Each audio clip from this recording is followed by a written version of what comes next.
நான் முத இந்த கடையில தான் நான் அப்படி பாக்குறேன். எந்த கடையிலும் எழுதி போட மாட்டாங்க. இதுக்காக ஒரு ஹேட்ஸ் ஆஃப். தம்பி அண்ணனுக்கு ஒரு டீ முட்டை சிக்கன் ரோல் எடுத்து கொடுப்பா. A few moments later.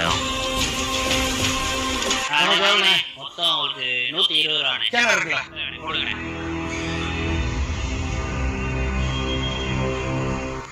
செல்ல காணும்னே. என்ன சொல்றீங்க? செல்ல காணுமா? ஆமாண்ணே. கொண்டு வந்தீங்களா? ஞாபகம் இருக்கா? கொண்டு வரேன். உள்ள கதை யூஸ் பண்ணிக்கிட்டு அங்கேயே இருந்துச்சு. காணும்னே. வரும்போது தான் இருந்துச்சு. அங்கேயே வச்சு கூட யூஸ் பண்ணிக்கிட்டு இருந்தேன். இப்போ காண கையில இல்ல, டேபிள்ல இல்ல. எழுதி போட்டுக்கல. தவறான பொருட்களுக்கு நாங்களே பொறுப்பு. அப்ப நீங்க தான் பொறுப்பு. சொல்லிக்கிட்டு நீ போன் யூஸ் பண்ணிக்கிட்டு இருக்கீங்க. செல்ல காணும் சொல்லிக்கிட்டு இருக்கேன். நாங்களே பொறுப்பா? இப்போ எப்படி நீ பொறுப்பாகிறேன்னு மட்டும் பாரு.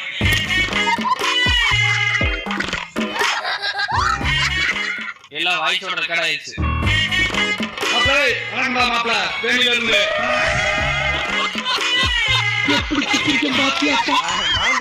இடுப்புல இருந்தனால ஞாபகம்